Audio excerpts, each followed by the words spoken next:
Relationship advice. First story is titled, "She Cheated Because She Thought I Cheated." Just found out that my fiancée of 5 years cheated on me because she thought I cheated on her. The thing is, for last couple of months, I have been distant trying to take care of my cousin. Her parents took me in when my parents died and she was more of a sister to me than a cousin. She got sick, came back to our country and I offered to help her mother to take care of her.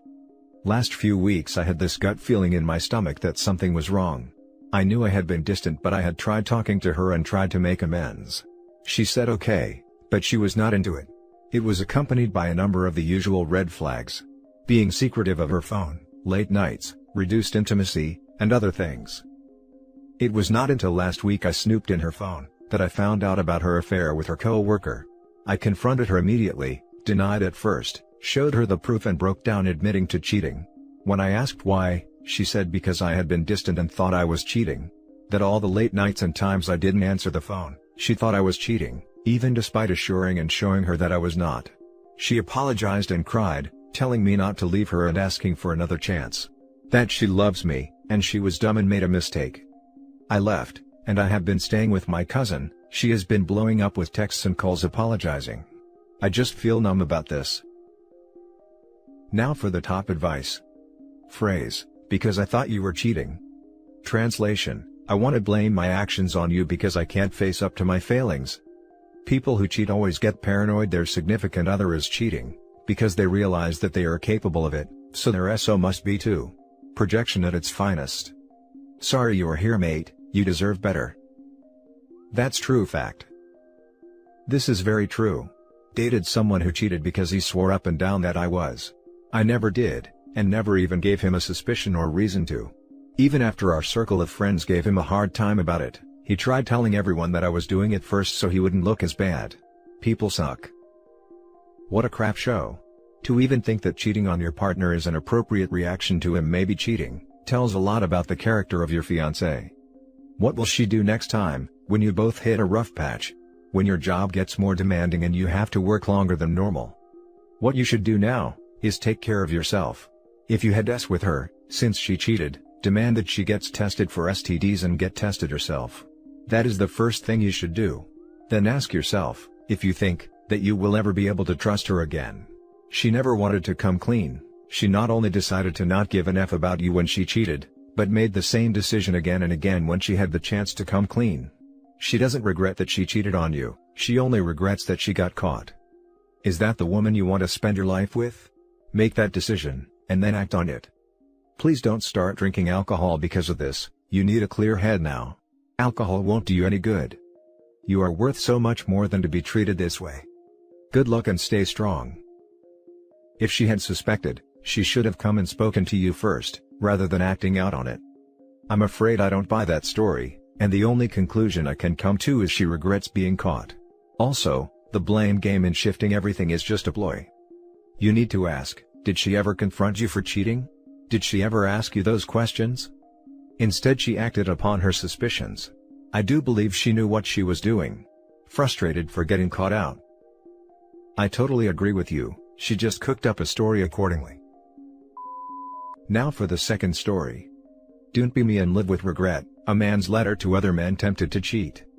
Jacob left his wife of almost a decade for a woman he had been romancing online. But the grass wasn't greener on the other side. He shares his story with you.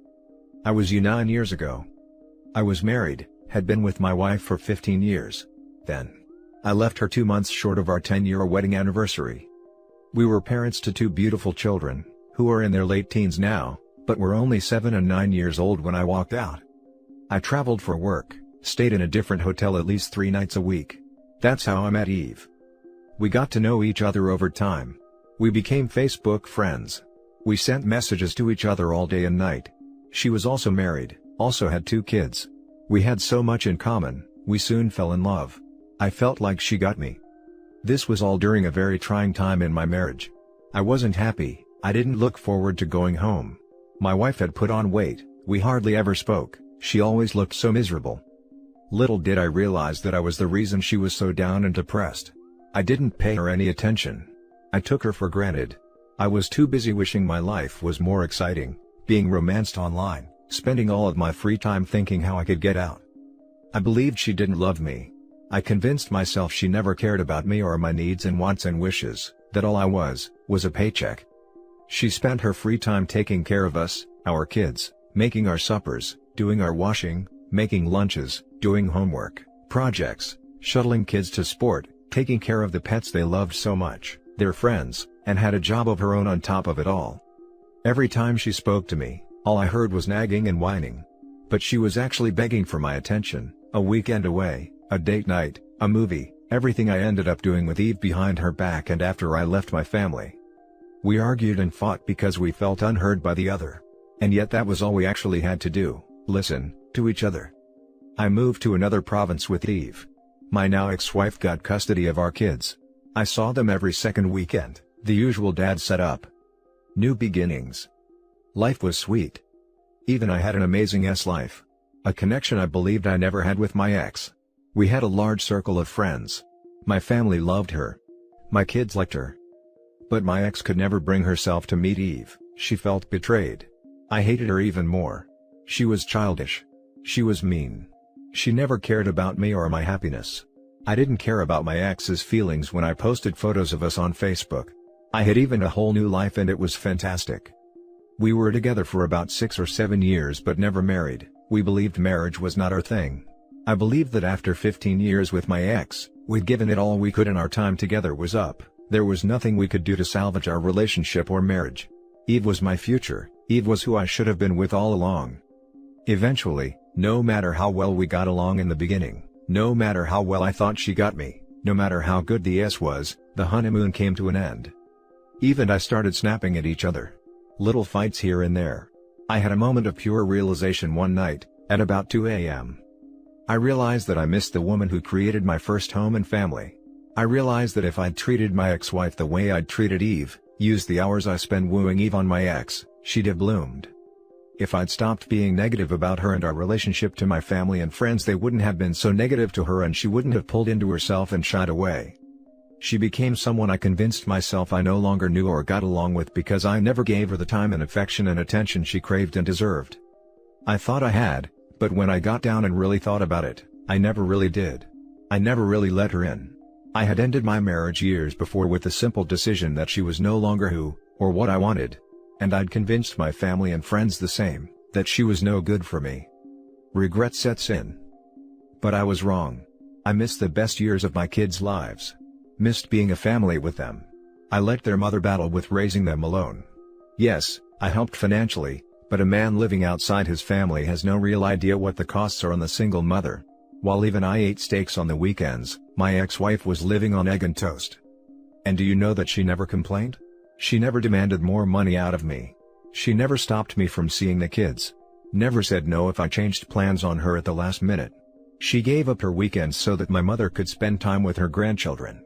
She left me to get on with my life with Eve, even though it must have killed her.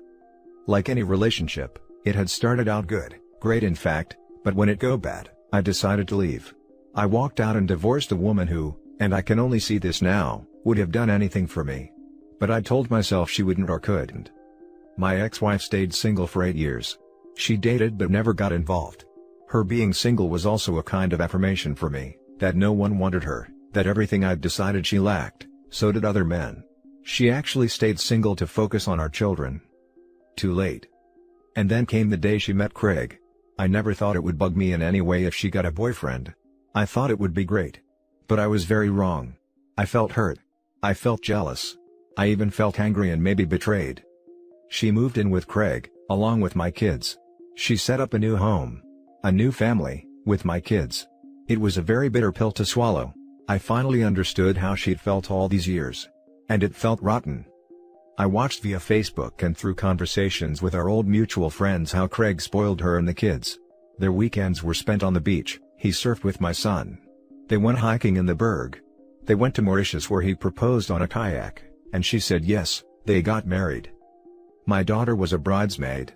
My son was a groomsman. Craig's parents and brother welcomed my ex-wife and children into their family.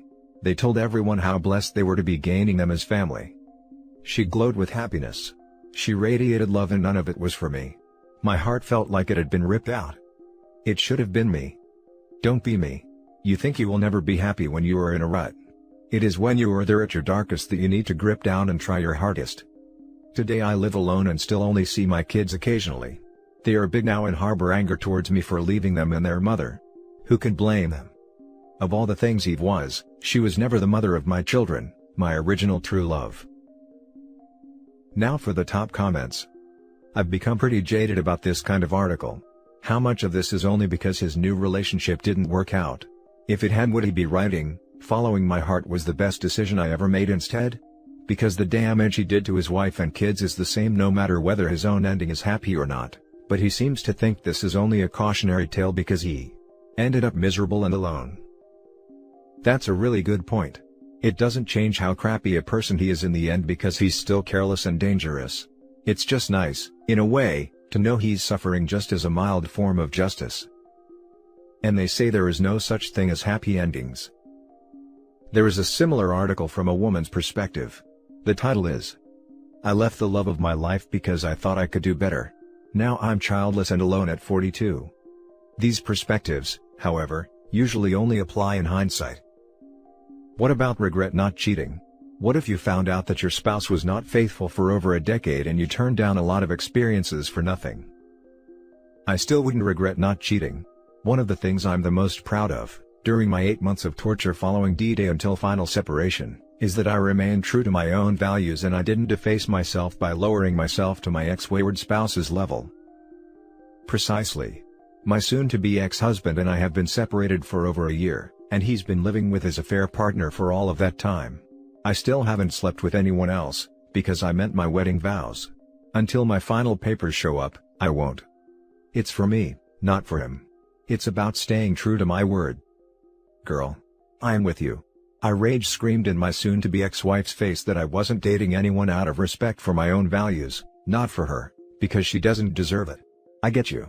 I love being at peace with myself, that's true harmony. Now for the last story. My boyfriend's upset I cut my ex-best friend off for dating my ex. I've been with my boyfriend for a year. He's great and our relationship is great. My ex-best friend and I have known each other since middle school and used to be inseparable. For the past few months, she's been acting really distant and we haven't been hanging out as much, but I just thought she's busy with work and there is a quarantine.